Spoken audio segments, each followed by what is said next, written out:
A gente parte do ponto que a falta de qualidade, ela gera custos e despesas desnecessárias. A maior parte do excesso de custos está relacionado com a má qualidade da sua solução. E aí, quem é que paga a mais, né? Quem é que paga por esse excesso? É o cliente. Então, seu cliente, ele vai estar pagando mais, recebendo menos, logo, ele vai estar saindo insatisfeito daquilo. Você não vai estar gerando valor para o seu cliente. Se você não gera valor para o seu cliente, ele não volta, ele não te recomenda. E ele pode até sair falando mal de você, né? Eu acho que as pessoas, elas na verdade não fazem engenharia de valor não porque elas não querem, mas porque elas não sabem.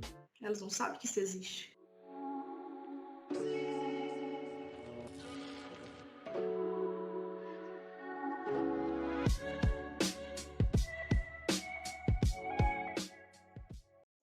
Sejam bem-vindos ao quadro Perguntas e Respostas com Especialista.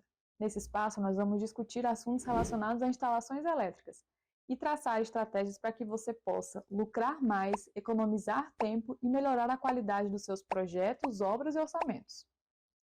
A modalidade do quadro de hoje é o Joyce Responde. E nesse episódio nós vamos trazer para vocês o diferencial que vai revolucionar a sua maneira de ver projetos, obras e orçamentos. Eu sou Lígia Matos e o tema do episódio de hoje é o que é engenharia de valor. Então, Joyce, o que é engenharia de valor? Bom, a engenharia de valor nada mais é do que você reduzir os custos de uma solução sem comprometer a qualidade. E muitas das vezes é até mesmo aumentar a qualidade do seu produto, da sua obra, do seu projeto, seja lá onde você quiser aplicar essa metodologia. Então, ou seja, engenharia de valor, ela busca maximizar os recursos de engenharia, onde você tem o foco, a satisfação do cliente. Você precisa gerar valor para o seu cliente. Então, você precisa, primeiro, entender o que ele quer, entregar o que ele precisa, fazer com que ele gaste o mínimo possível para isso e com que ele se sinta satisfeito, com que atenda ali às expectativas do cliente. Então, a engenharia de valor, ela envolve vários conceitos, né? Buscando aí gerar valor e tudo mais, mas a principal é isso, é você diminuir ao máximo os custos desnecessários, sem comprometer a qualidade. E muitas vezes aumentar essa qualidade. É exatamente isso. E como é que então surgiu a engenharia de valor no mundo? A engenharia de valor, ela surgiu, na verdade, foi durante a Segunda Guerra Mundial. Então, olha só, o que aconteceu ali? O governo americano, ele virou e falou assim, olha, a partir de hoje, as matérias-primas, os metais nobres, eles vão ser de uso exclusivo da indústria bélica e para o exército. Aí, o que aconteceu, né? As indústrias, em geral, viraram para outra e falaram, e agora, né? O que a gente faz? Então, a partir daí, começou a ter um movimento para poder substituir, né, esses materiais que agora se tornaram escassos. E aí foi a partir daí que surgiu um personagem principal dessa história, que é o Lawrence Miles. Ele era um engenheiro, ele trabalhava no departamento de compras da GE, da General Electric. E aí, esse cara, ele começou a desenvolver essa tecnologia, essa metodologia, na verdade, quando ele começou a pesquisar, a estudar materiais diferentes que pudessem substituir aqueles que estavam escassos, sem comprometer a função dos produtos. E aí, o que aconteceu, né? Ele obteve resultados extremamente satisfatórios. Então, foi muito além das expectativas, né? Porque quais foram, né, esses resultados? Ele conseguiu reduzir os custos e, na maioria das vezes, aumentar a qualidade daquele produto, que antes era muito mais caro para ser produzido. Então, aí, Lígia, o que aconteceu? Mesmo depois da guerra ter terminado, finalizado, a indústria continuou utilizando a metodologia que esse cara desenvolveu. E não só continuou, como ela foi difundida pelo mundo. Outras empresas começaram a adotar também essa nova forma de produção, né? Então, indústrias como Volkswagen, Mercedes, IBM, e também indústrias da Alemanha, do Japão, todo mundo começou a praticar isso, porque afinal de contas, né, quem não quer diminuir o custo, ganhar mais, economizar na produção, aumentar a qualidade, todo mundo quer fazer isso. Então é por isso que se tornou extremamente famoso. E aí, ali em 1959, surgiu a SAFE, que é a Sociedade Americana de Engenharia de Valor, ou seja, começou a ficar mais sério, né, a partir de então. Aqui no Brasil, em 1984, surgiu a Associação Brasileira de Análise e Engenharia do Valor. E aí começou a ficar, de fato, mais concreto e se tornou uma metodologia sólida, né? Que realmente muita gente passou a utilizar. Entendi. Então, depois de tudo isso que aconteceu, essa metodologia ela passou a integrar o mercado como um todo, né? E você conseguiu aí, como foi que você começou a vivenciar essa metodologia aí no seu cotidiano, no seu trabalho? Na verdade, assim, aqui no Brasil, ela não é tão conhecida assim. Na verdade, é mais ali na indústria, essas grandes indústrias, obviamente, na construção civil de grande e médio porte. Então, eu comecei a entrar em contato com essa metodologia, foi ali quando eu comecei a trabalhar com orçamentos. Aí, quando você faz orçamentos assim de grandes obras e tal, você precisa sempre prever formas de diminuir o custo, de soluções diversas, para que você consiga fechar as obras em si, né? Então, no começo, quando eu comecei a trabalhar com isso, eu nem sabia o que eu estava fazendo, assim, eu sabia que o que eu fazia era engenharia de valor, eu só fazia.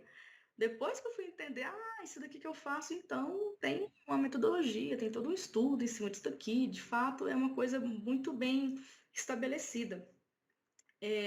Mas assim, a virada de chave foi quando aconteceu o seguinte,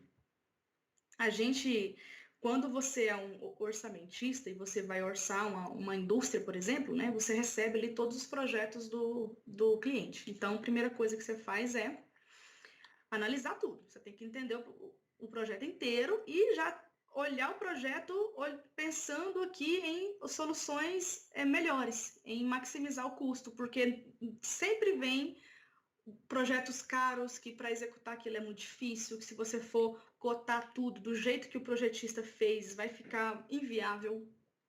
E todas as vezes que a gente recebia projetos eram muito caros. Então era sempre assim, olha, as coisas que eu modificava em um, eu modificava em todos, né? De outras obras, de outros clientes. Então se repetia muito os pontos. Aí foi quando eu comecei a perceber que tinha uma dor ali, que os projetistas, eles não entendiam muito de engenharia de valor, de custos, de até mesmo se aquilo que eles estavam fazendo, se tinha soluções melhores ou não. Então, a maioria, né? Claro que isso não se aplica a todos, mas a maioria não tinha muita noção de custos dos projetos em si. E aí, então, foi montando aos poucos esse quebra-cabeça na minha cabeça. Porque os projetos que a gente recebia, todos davam para fazer análise de valor. Todos tinham coisas que poderiam ser maximizadas, tinha custos desnecessários, né? Ou seja, a qualidade da solução era fraca. E quando a qualidade da solução do projeto é fraco, não tem como, ele vai ser modificado. Porque se você não modificar, ele não acontece, ele não vira obra, ele não é executável. Então, foi exatamente assim que eu comecei a entrar em contato com essa área. Então, a gente pode ver que essa engenharia de valor, ela torna o projeto, torna o orçamento, torna a obra mais competitiva, né? Com certeza, com certeza. A gente consegue concluir essa sua fala aí muito bem com essa frase.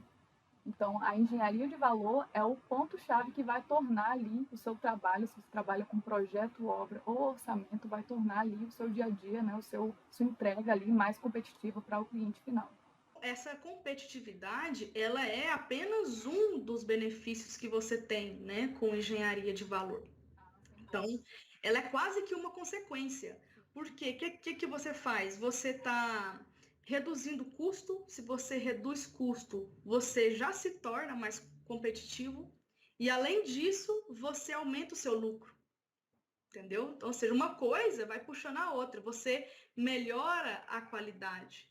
Você economiza tempo e otimiza o projeto. Amplia a sua. É tudo que o cliente quer. Exatamente. Pagar menos Então, pelo melhor possível. você paga menos, olha só, você paga menos e você recebe mais. Então, quem não quer fazer isso, né? Todo cliente, toda indústria. Exatamente, é um A empresa ou ganha-ganha. profissional não se destaca tendo isso, né? Sabendo Exatamente, oferecer exatamente, isso. exatamente. Bacana. Então, vendo tudo isso aí, a gente já até acabou dando a introdução aí, mas quais seriam aí os benefícios da engenharia de valor? Olha, pontualmente, na minha perspectiva, o que mais me chama a atenção, o que mais me brilha os olhos, né, com essa metodologia, é justamente você poder aumentar o lucro, economizar o tempo e melhorar a qualidade. Não é nem manter a qualidade, é você subir a qualidade, sabe? Você vai para um outro patamar, assim, entendeu? Então, definitivamente, você está um passo à frente. Se você entende, se você faz isso, você está muito na frente da sua concorrência, você se torna um profissional reconhecido como uma autoridade naquele assunto. Você se sente mais seguro quando você começa a fazer isso também. Enfim, são inúmeras, só tem benefício, basicamente. Sem dúvidas, sem dúvidas. Isso é só para elencar alguns aqui, porque se fosse para se estender, para passar o dia inteiro falando de benefícios aqui que envolvem engenharia de valor. Tanto para o cliente, como para o profissional, como para a empresa, né, para todo esse conjunto aí de quem presta serviço ou de quem recebe o serviço. E se eu não fizer engenharia de valor, o que acontece? Então, a gente parte do ponto que a falta de qualidade ela gera custos e despesas desnecessárias. Então, ou seja, a maior parte do excesso de custos está relacionado com a má qualidade da sua solução. E aí, quem é que paga a mais, né? Quem é que paga por esse excesso? É o cliente.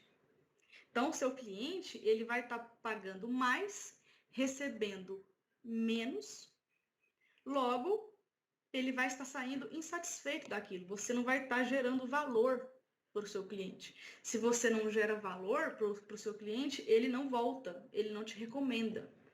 E ele pode até sair falando mal de você, né? Então, quando você não gera valor, quando você não aplica engenharia de valor, você tem inúmeros prejuízos. Fora que você vai estar gastando muito mais, você vai estar tendo problemas aí com os seus projetos que poderiam muito bem serem minimizados se você soubesse, né, desse método. Eu acho que as pessoas, elas na verdade não fazem engenharia de valor não porque elas não querem, mas porque elas não sabem. Elas não sabem que isso existe. Interessante, Né? interessante. Então a gente vê aí na sua fala que a engenharia de valor, ela gera valor não só para o cliente e para o projeto, mas também para o profissional que sabe aplicá-la, né? A gente consegue ver isso muito mais Então, ou seja, respeitado. todo mundo ganha, né? Todo mundo ganha.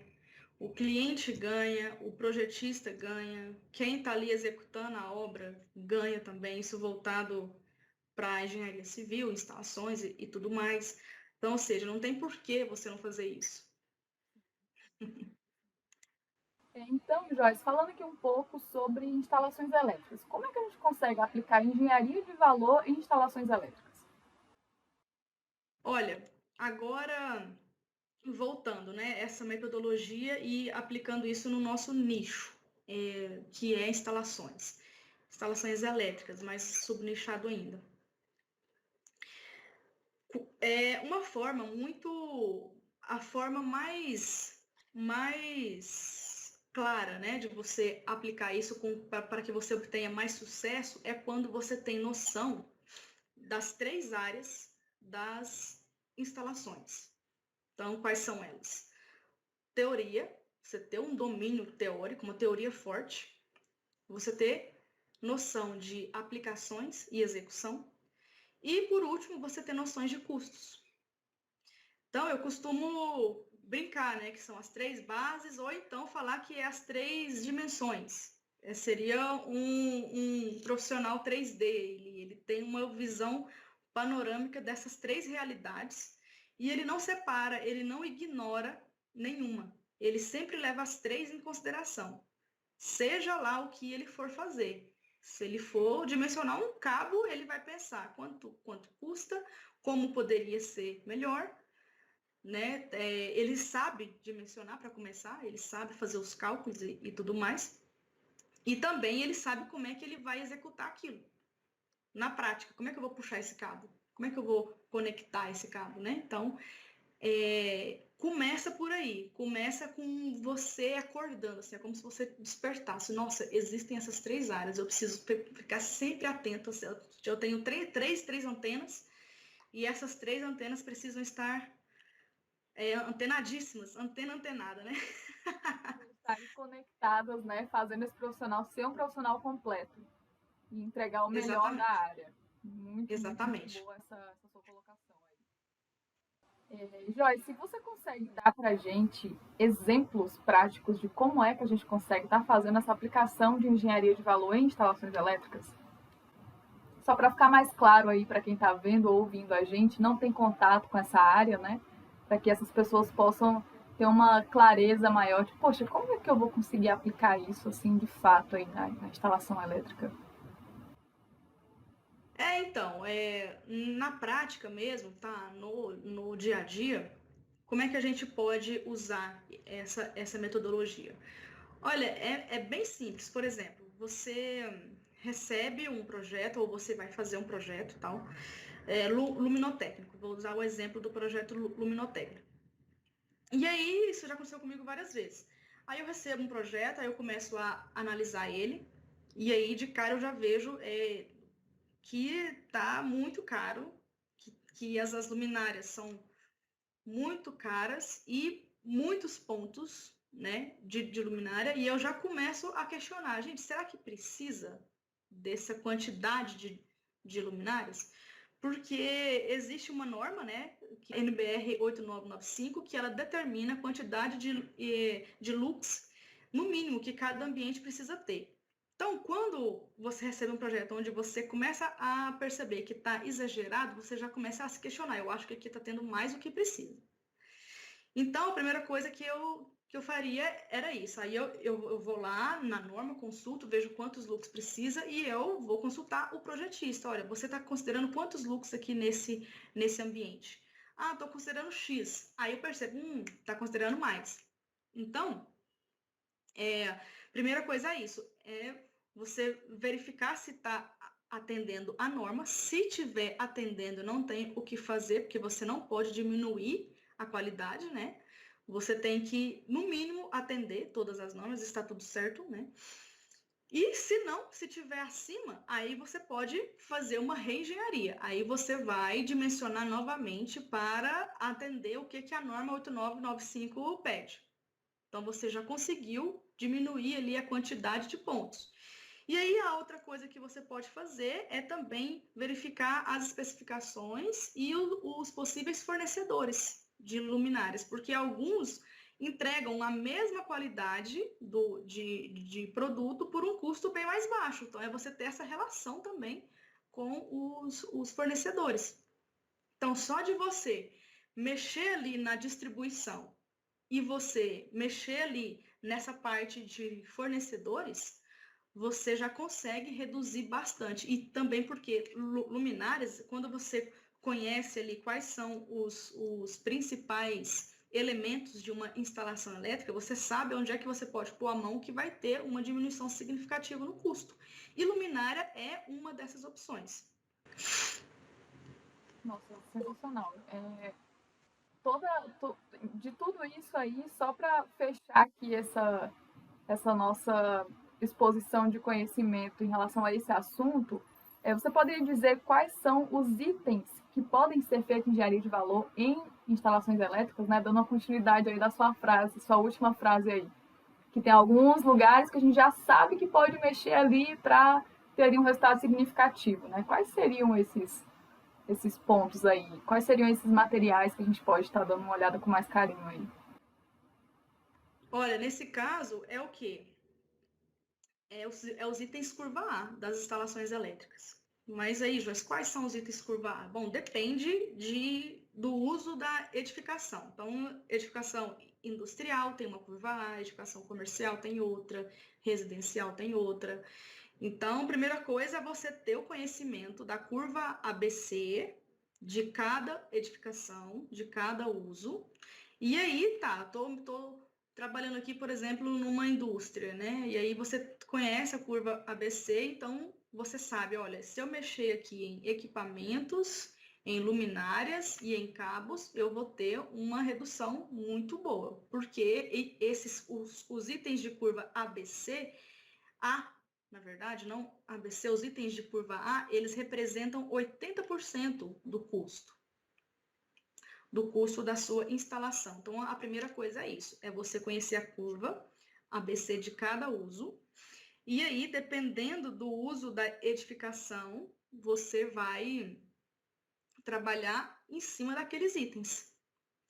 Em geral, eu posso pontuar para você quais são esses itens que eu, independente do uso da edificação, já iria mexer, que são equipamento, luminária e cabo.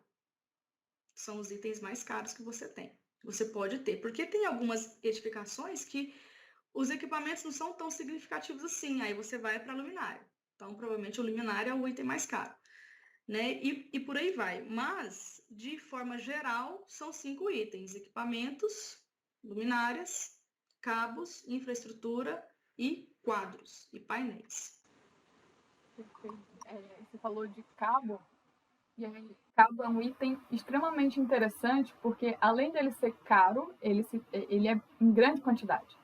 Então, principalmente cabos alimentadores, né, que a gente vê ali são seções maiores, né, bitolas maiores, e a gente pode ver que ele tem uma